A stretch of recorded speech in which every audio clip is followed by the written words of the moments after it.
Good afternoon, everybody. Thank you so much for joining us today. I'm Brigitta. I'm from the Wonder Foundation. You may have heard of us before, or you're just learning about us through this talk today, but we are a women and girls charity that provide high quality education globally in 19 different countries for vulnerable women so that they get the education and the skills they need so that they can get employed and have, growth in their career.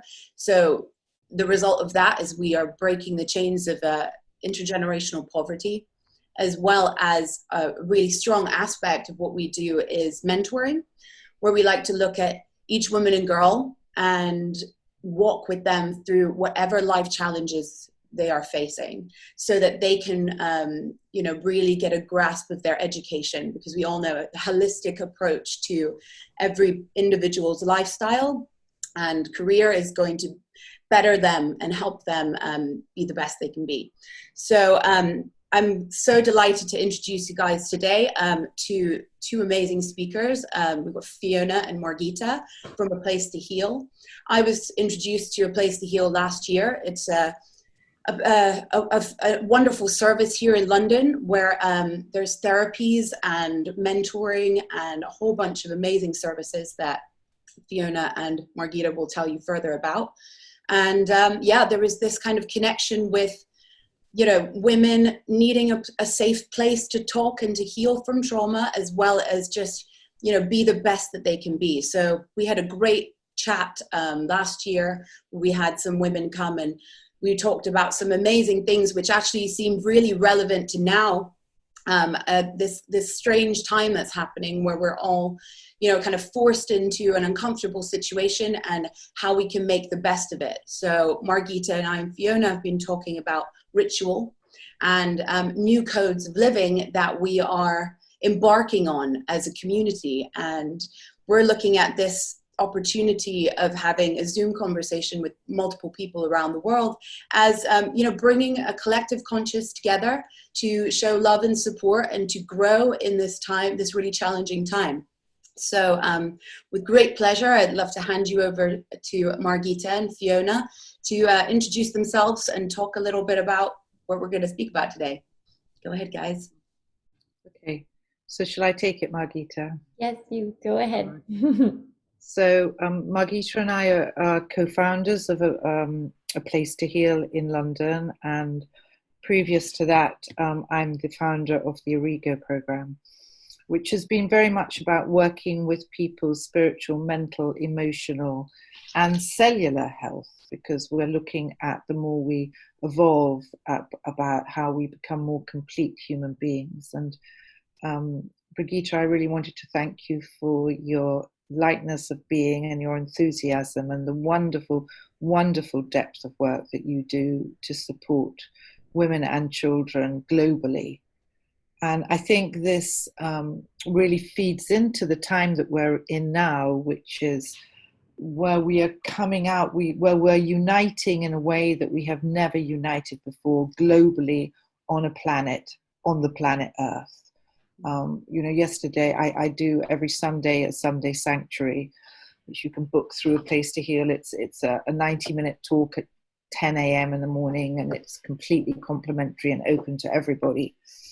And it's basically talking about this shift that we're going through at the moment, because for sure we are right now living in unprecedented times. We have never seen anything like this. And to come through it, through everything, through not being in la la land and, floating around in clouds, but being super grounded. People are dying, people are impoverished, people can't eat, people are homeless, and what is happening to our refugees. And there are waves within this kind of what I see as a birth, which is a possibility for us to have a big global reset and rethink about who we are on our earth in relationship to each other and Mother Earth. And I sort of said, last week that it's only Mother Nature as the grand mama that can actually slap us and put us all like naughty children in the thinking room to think, what have we done? And I think this is an incredible creative moment for us to really think together, who are we and what have we done, and who do we want to be? What do we want to come out of this as being in this passageway of pause and reset? So one of the things when, Margitta will talk much more about ritual, but there are kind of specifics that I notice, and I'm sure we all are, in this doorway of, and the first one, which I've been talking about for over a year on my retreats and when I give talks, is the human being needs time to become a being, and for that we need to rest. We need to rest our adrenals. We need to rest our exhausted minds. We need to rest our running around. We need to rest all the misuse that we have created in the world from being work on demand. There's been so much rush and therefore so much psychic, what I call gloop in the world. And I think in the positive, what's happening is as the world quietens down, as there's not people running in and out of shops, as that people's not stomping the ground on the tubes, as people aren't getting into aeroplanes, as the cars aren't whistling about, there's been this incredible quietness. It doesn't mean that we won't be still processing and doing all sorts of things, because ultimately we only sit with ourselves. But to take advantage of this quietness that is coming, to be able to really resource and reset ourselves through the passageway of rest. So rest becomes a keynote to do this consciously, about how much really conscious rest can we get into ourselves, because we need to have systems where we've got, so we keep sane in these times, which again Margitta will talk about. But we need pause, so I believe, so that we can recalibrate and reset and come out with a kind of rebuild on our baseline energy, to be able to have enough energy to go forward in the world with energy to say, I want to do it differently. And for that, we need to rest. And so I think there are huge shifts that are taking place that we'll all have our own interpretation on. But what I feel very strongly is that we come out of competition, which we've been trying as sisters, as female entrepreneurs, as women in business, women on missions, that we're no longer in the energy of competitiveness. And that kind of is really going. We're coming into a much more together, as COVID has sort of, it's not discriminatory. Is that a word? Not discriminatory. It's probably not a word, but it isn't. It's not saying, oh, it's only going to go to the rich, or it's only going to go to the poor, or it's only going to go to this. It's like everybody is being affected by it. Yeah. Everybody is vulnerable, and yet everybody's been offered the same thing, which is rest, reflect, and think, pause. And so within this, that we come much more into an energy of togetherness. We come out of competitiveness. This pause has released this FOMO condition of fear of missing out syndrome, suddenly.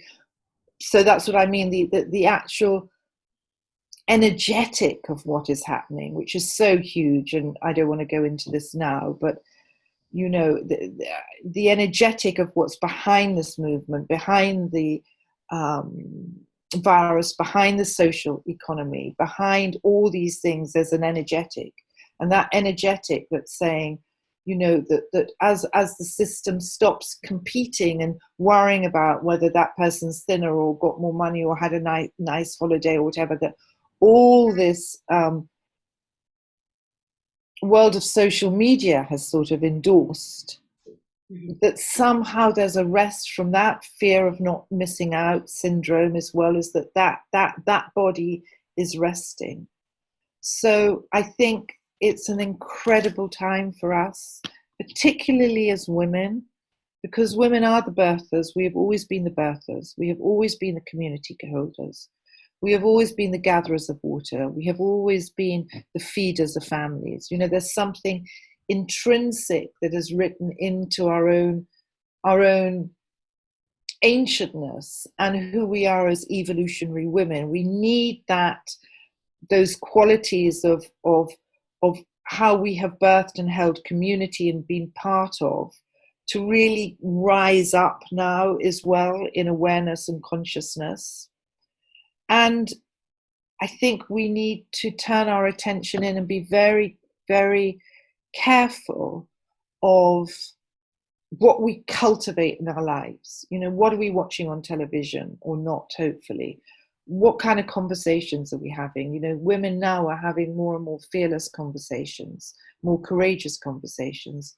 What are we saying yes to? What are we buying? What are we eating? It's absolutely a time not to be stuffing our faces, by the way. And I, like everybody, went into my initial 10 days of lockdown with a whole cupboard full and fridge full of things, you know, that I would only have access to at the end of the day. And I was pinching and munching and chewing as a way. Mm-hmm. And then it stopped. And now I'm really super conscious of how much light can I accumulate in my being?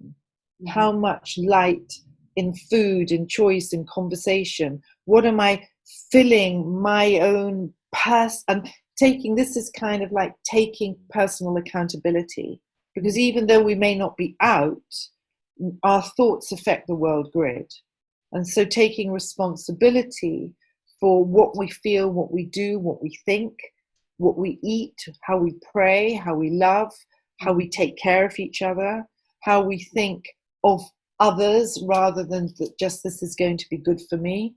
All these things become super, super relevant for, in a way, birthing a new earth, birthing a new humanity that's offering the first doorway that this could possibly happen, to do it differently. And to be patient, to know this takes time. It just doesn't mean because we come out of lockdown in a month, 6 weeks, 3 months, that suddenly the whole world will have shifted. Yeah. But accumulating enough self-esteem to know that we ourselves can make a difference by how we think, how we eat, how we love, how we pray. It's like it's being responsible and accountable for the world in our own mental, emotional hygiene. So we have to do good housekeeping. Excellent. To really watch. And then maybe I should take a breath, because there are other codes of living that I could talk to you about, but maybe I could take a breath there. And it's really fascinating. I also wanted to let our audience know that you're welcome to ask questions, and I will happily relay them to Margitta and Fiona. But that is fascinating, to think that, you know, a lot of good change can happen just from your individual effort. You know, that this time can be really fruitful, and a lot of change can happen just by your, you know, new codes, your daily codes, your rituals. Absolutely. Yeah. Absolutely. Margitta, do you have any ideas on some rituals? Because I have a few questions of maybe how to create a ritual, or, you know, just to something that I can do every day, or any suggestions you have.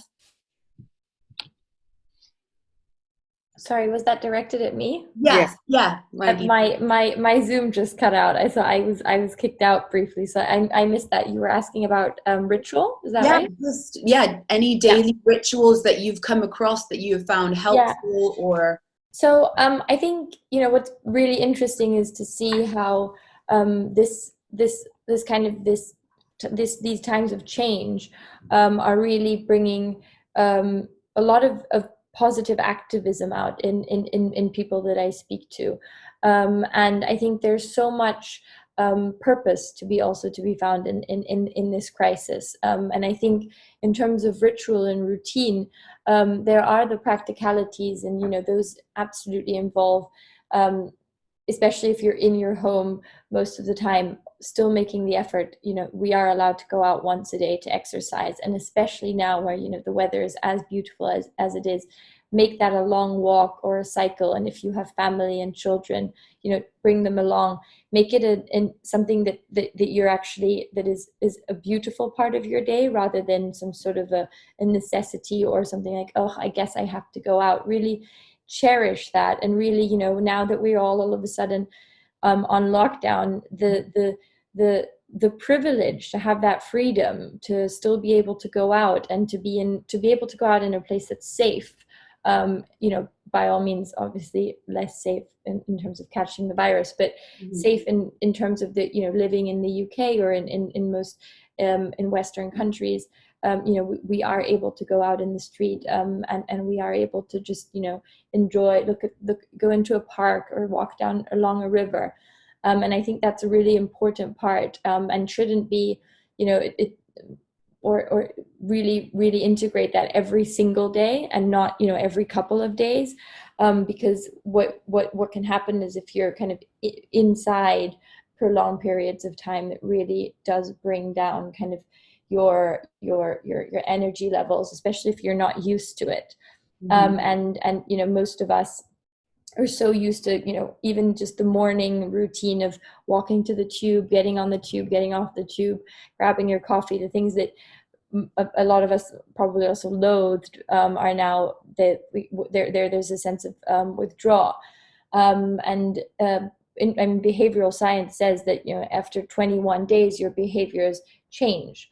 You really adapt to new situations. And I think what's been so amazing to see in this, in these times, is how adaptable we are as people. It was, I think, the first 2 weeks, from speaking and from my own experience, people were really struggling, especially because there were so many unknowns.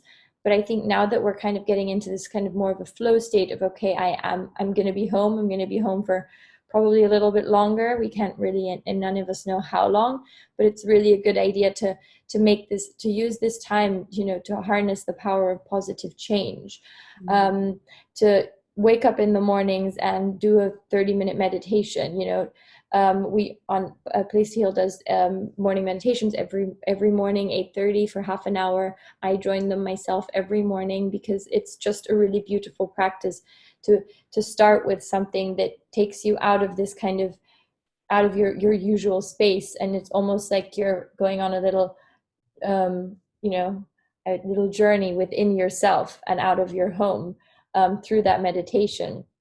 So I think that's really, really beautiful. I think music is really, really important at the moment, no matter which music you like. But if you're sitting at home all day, it can just lighten the mood a lot. At the same time, I think movement, whether you're going outside, but I also personally think, and again, we're looking to offer it through our webinars online. And Fiona, I know, is also a big believer in kind of movement meditation, or dance rather, where you just kind of put on some music and you really just get your body moving to shift the energy, to kind of, create a positive. And it's amazing to see if you're even if you're feeling a bit like you're in a bit of a slump, and you put on a song, whichever song it is that you like. Who doesn't love dancing? Huh?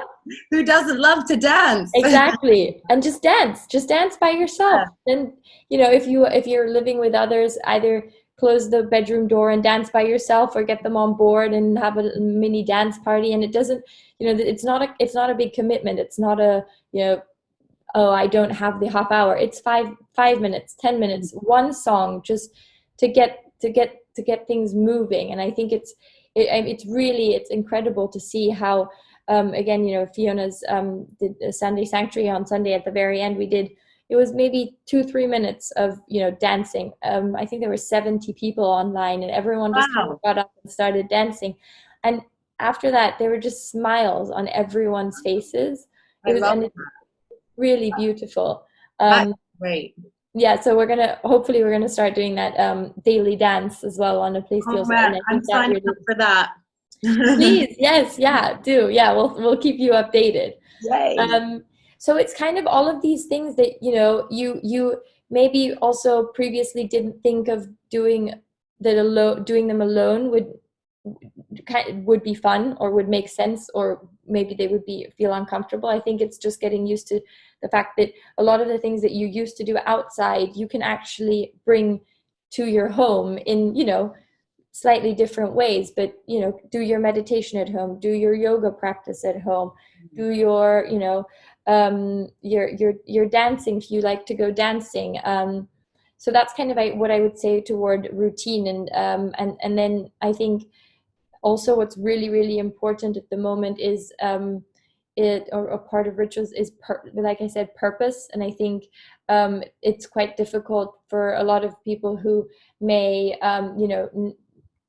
have lost their job, or may still have a job, but they feel like they aren't necessarily, what can I do? And we hear this a lot. There are so many amazing charities that you can kind of help. I know the NHS is actually, what an amazing world we live in. The NHS has had to close their volunteering scheme because they got 750,000 applications and are working through their applications until they accept more, which is just, things like that.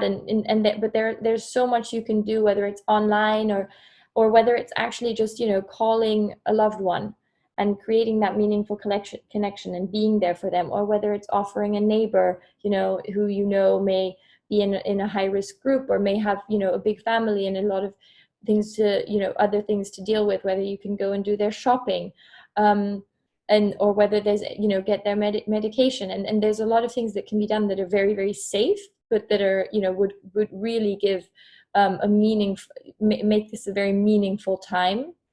And I think that's, again, that's really where I would say I would put a lot of energy. And then, like I said, kind of meaningful connection in terms of, as Fiona said, we're on social media and we're all on WhatsApp and we're all on, Zoom calls and with work, and we're all on, what are the other apps, House Party, whatever it is, FaceTime. And we're having so many interactions, as I would call them, with other humans, but very few, I would say, meaningful connections. Mm-hmm. And what I mean by a meaningful connection is actually calling, a family member or a friend and really checking in, saying, hi, I wanted to speak to you. How have you been? How's it been for you? And that exchange is incredibly important, because actually what I've been finding is, whilst I was not a huge friend of the whole Zoom FaceTime world so far, once you kind of get used to it, it's really, you almost feel like you've been with that person, because energy is everywhere, right? So if I'm speaking to you and I'm, facial expressions, you're able to connect, and that connection, especially now when we're self-isolating, is so important.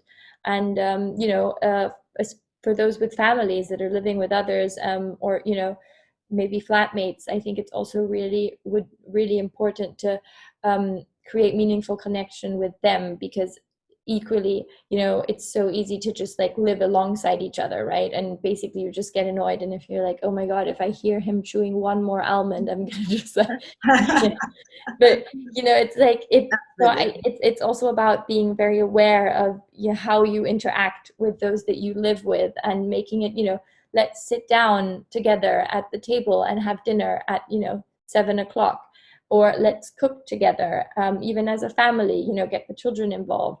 Or if you have flatmates, then, really, and maybe you don't even like them that much, but, find something that you can exchange about, find something that you can do together, play board games, just where you're really actually connecting, as opposed to just living alongside each other. Because I think, especially in these times, that's very easy to just kind of create annoyances for each other. And I think, time of friction, it can be, I've heard lots of, yes, people dealing with friction, whether it's in their long-term relationships, marriages, between kids, fighting, siblings, there's a lot of, we're all kind of faced with each other in this kind of enclosed environment. So and then and that, juggling that with a full-time job on top, there's a lot. It's a lot for and then all of a sudden here I am saying, and meditate and do your yoga and go for a walk, but it really is about not it's also very much about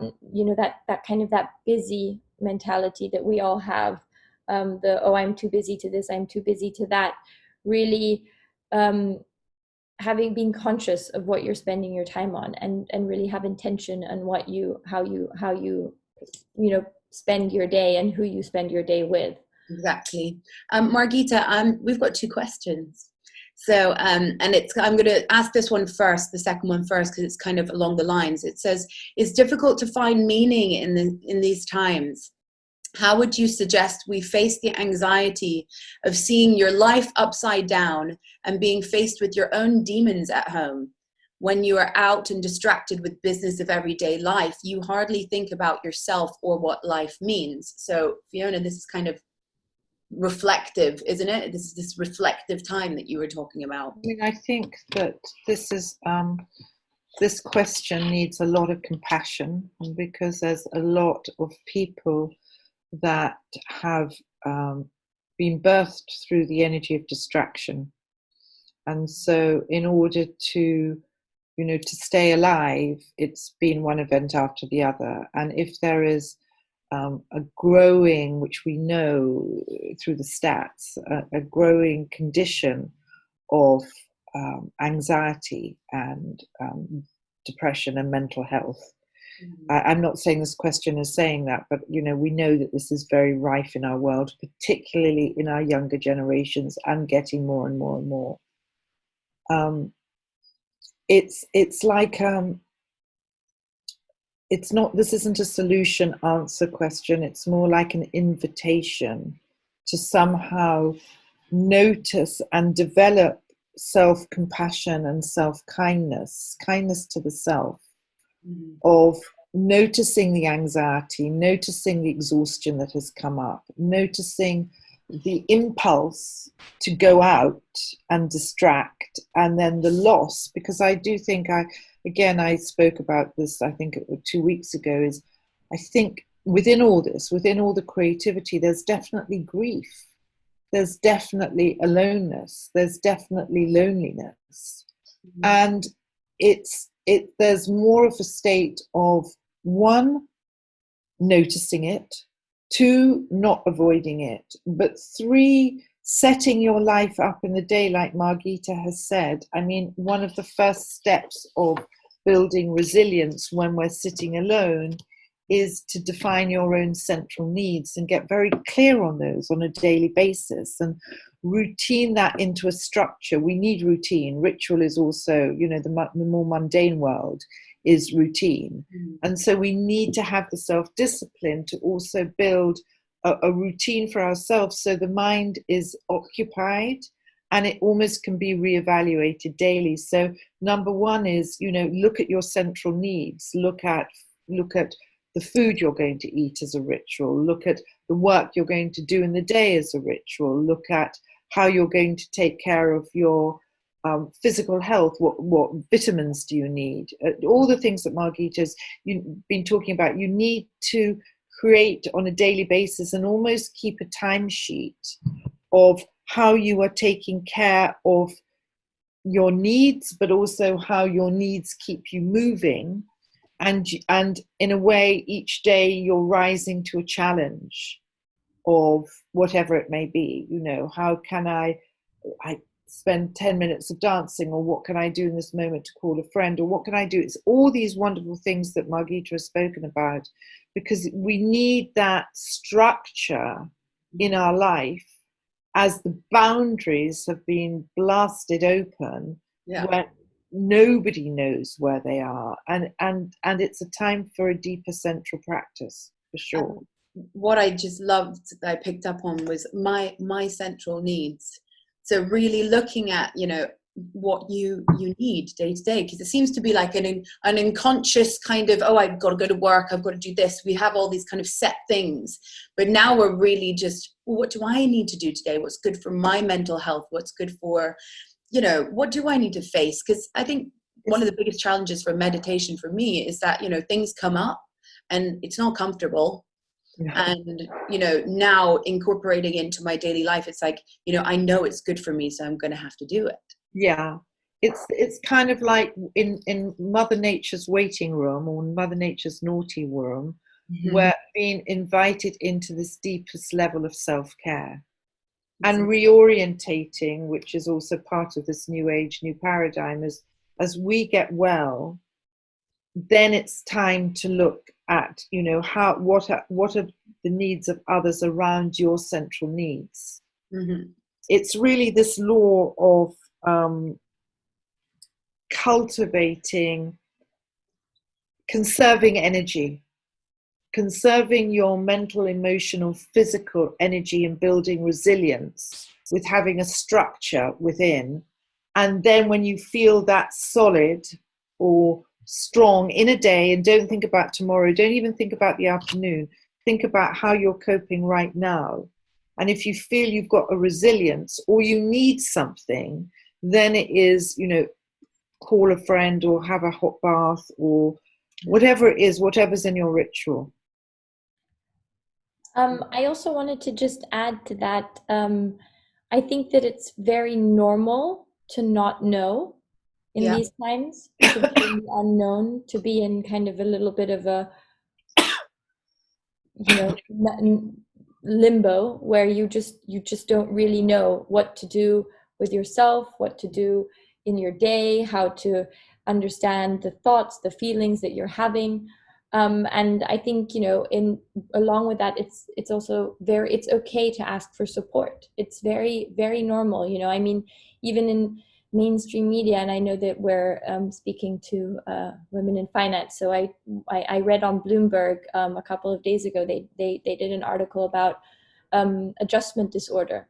And essentially what that means is that, you know, all of that low level anxiety, that insecurity, that unsure, that grief that you're feeling is, you know, it's an adjustment disorder, because our lives have been completely disrupted, and they are in no way anymore what they used to be. You know, whether they're going to go back to that or not is a different question, and people will have different opinions and views on that. But for now, they're completely, you know, a lot of us will feel very overwhelmed with this situation, and a lot of us don't have the tools that are needed to cope themselves. And in those situations, it's absolutely right to ask for support. And that support can be, again, from a friend, it can be from a professional, it can be from a community, it can be from a group, it can be from anyone, but it's important to reach out. So we've got another question from one of our viewers. I love the fact that Fiona talks about compassion. What can we do when compassion is a feeling we can't always command? Cultivate it. Cultivate it. It's not none of these things, you know, again, this is compassion. None of us know how to do this, just what Margitta said so beautifully in this adjustment disorder. These are like codes, you know. I have a list, I'm supposed to be writing a book about this, but you know, these are choices of codes where we're choosing, for example, compassion, or we're choosing kindness, or we're choosing joy, or we're choosing gratitude. I mean, these are the obvious ones. And so how we cultivate compassion is fundamentally to be kind to the self, to be kind, to be patient, to be understanding. If you imagine that you are wrapped in the softest mother energy that says, I see you, I hear you, I understand.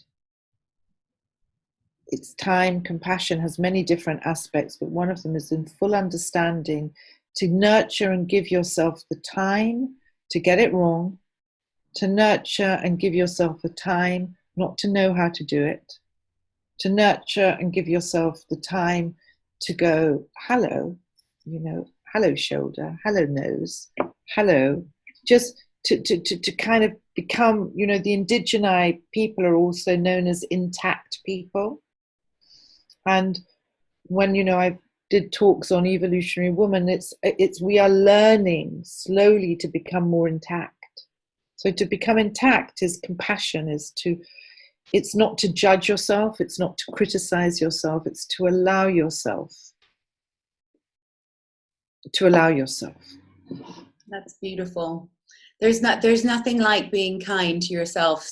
Just that conversation in your head when you're going about your daily life, and just being loving with that conversation, that changed my life. To notice that, hang on, wasn't being loving. Oh, and now this is loving. It's beautiful how you put that, Fiona. And also, in that driver, in that fast-paced mover, got to keep up, got to do, got to answer, multitasking, being on the phone from 6 a.m. till midnight, stacked with demand and pressure. Yeah.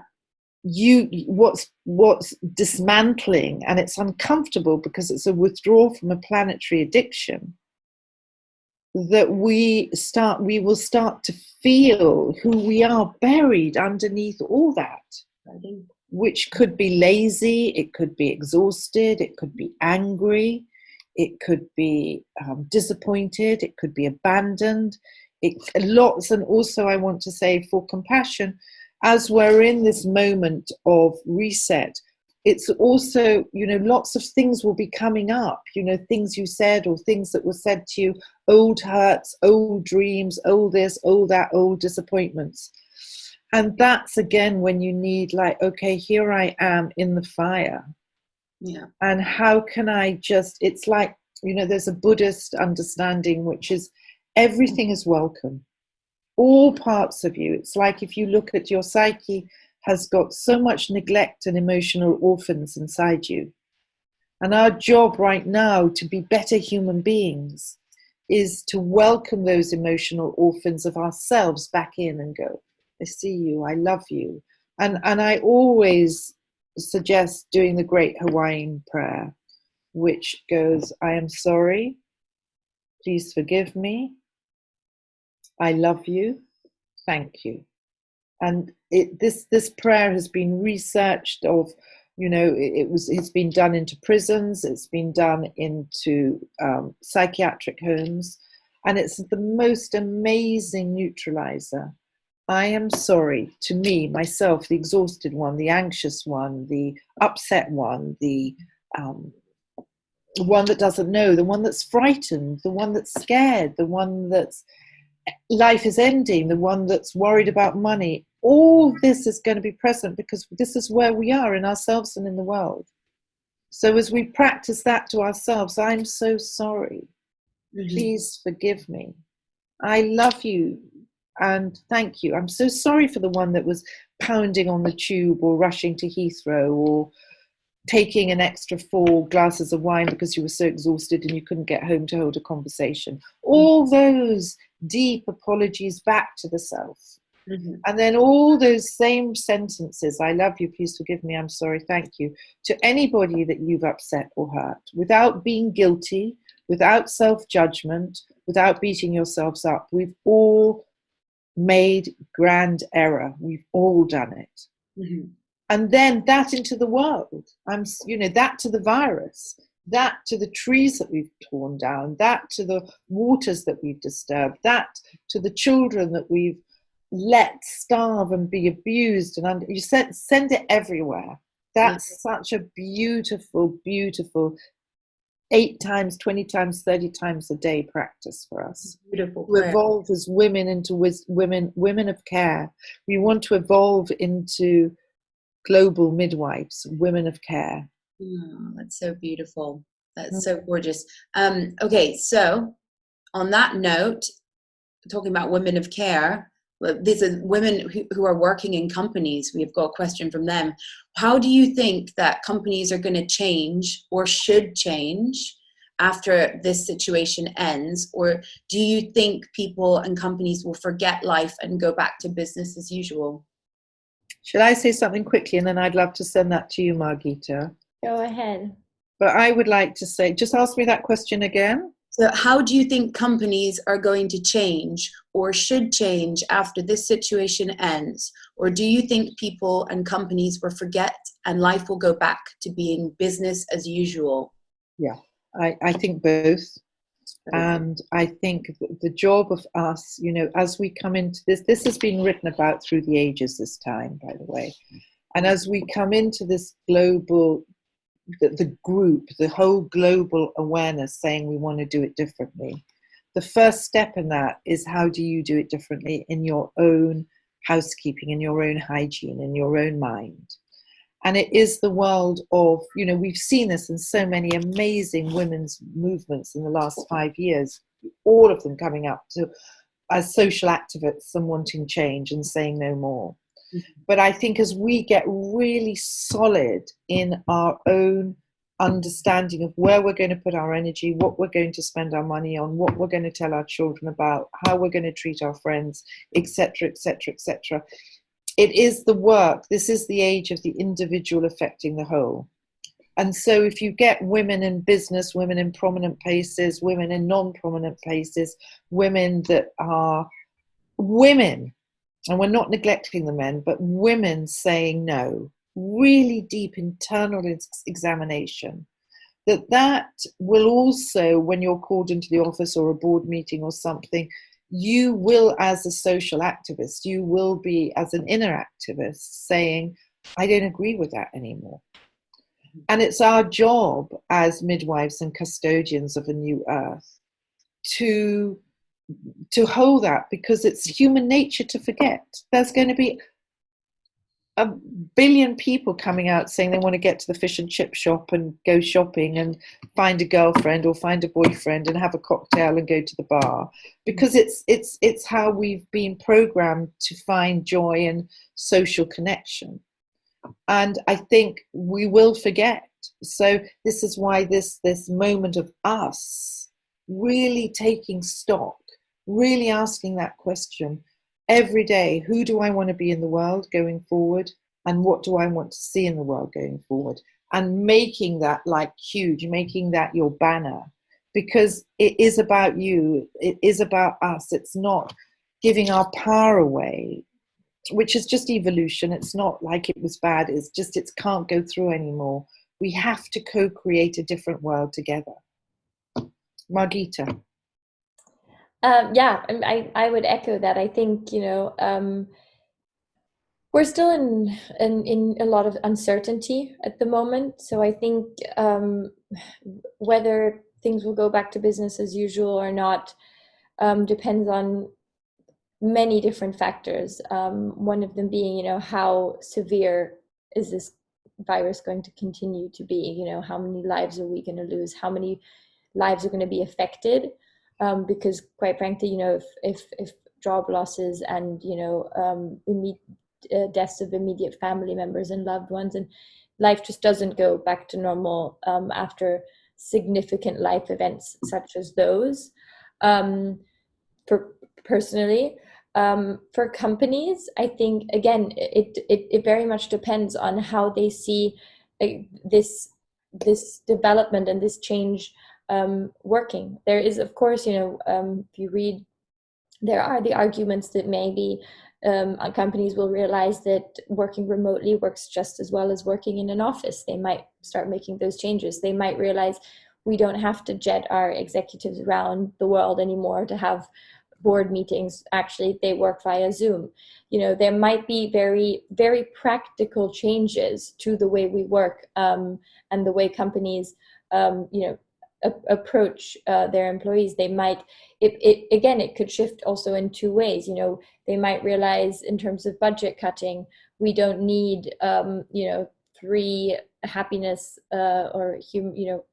happiness executives, or we in a company. They might see, in fact, actually mental health is so important, we want to do more for our employees to be well. It's very difficult at the moment to see, because also the economic impact is at the moment still obviously is a huge unknown. But in terms of, do I think that companies will forget and life will be back to business as usual? No, I don't. I don't think that I don't think anyone's going to forget. I think this is, this will define our generation very much. Mm-hmm. I'm just not sure in which way yet. And I hope it's, I'm optimistic that it is going to define our generation with positive change. And, as Fiona said, that everyone individually just has a stronger knowing of what it is, what they can do for this world and for our earth and for our community and for the collective. So yeah, I think it's still very much an unknown, but I think there will be significant change that comes out of this. I'm just not quite sure what kind of change yet. Great. So we have one last question. I'm feeling very positive about it too, just to let you know, Margitta. Here's a little practical question. Can you share some activities you are doing? I'm cooking new things and doing puzzles. This feels quite meditative. What are your other activities? Yeah. I'll start, and then I'm sure Fiona has some pretty cool. I'm sure she'll have some cool ones to share as well. I'm cooking more than I used to. I think coming up with new recipes, but also baking. So, for example, my he's started sourdough baking or something. It's like his little project. I think painting. I paint, but if you're not a painter, maybe a mandala drawing. So you can just order on Amazon, or if you have one, just a mandala book, and just really coloring that in, which is hugely meditative. It really calms you, and it's something that's, in a way, it seems so. It's quite. It takes all of your focus, more or less, so you're not really thinking about much else. And again, then putting on some beautiful music and drawing and painting is a really lovely way to spend the evening. Taking baths, or in general kind of using this time, I think we're speaking to women, so like girly activities. Put a hair mask in, leave it in because no one's going to see, leave it in for the whole day, or this was just before the lockdown, so it was still allowed. But if you have flatmates, my sister-in-law gave me a facial and tinted my eyebrows just before this all happened, which is something I would never do. That's not my personality, but really it was so sweet. It was like we were giving each other little spa sessions, which could be done with flatmates. Just coming up, I guess, with kind of quite creative ways of spending your time that just give you a sweetness, and that aren't and then equally, learning. There are so many amazing online courses that, online circles, groups that you can join, but equally talks you can listen to. The Ivy League schools, there's a whole list of that are all giving online classes, and they're all free. And if you have the time at the moment, why not use it to, all of these amazing resources that usually would cost hundreds and thousands are all of a sudden free, and make the most of that. And then if you have journaling, is a really, really good practice for this time, especially if you're having difficulties. Write it down. Really let yourself kind of process through writing. And then finally, one of my favorite things, which I've been doing for years, but I think now especially is really beautiful, is I do a gratitude practice in the evenings. So I write down at least 3 things. My list is usually very long. I write down everything that happened in that day that I'm grateful for. And it can be something as simple as, the woman that I walked past in the street smiled at me, or I saw a really cute dog, and it was playing with another dog, or something like a friend of mine texted me a funny meme, or the meal that I made was really delicious and it felt really nourishing.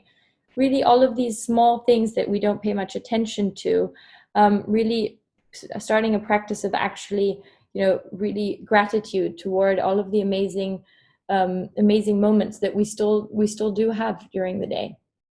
That's so beautiful. Fiona?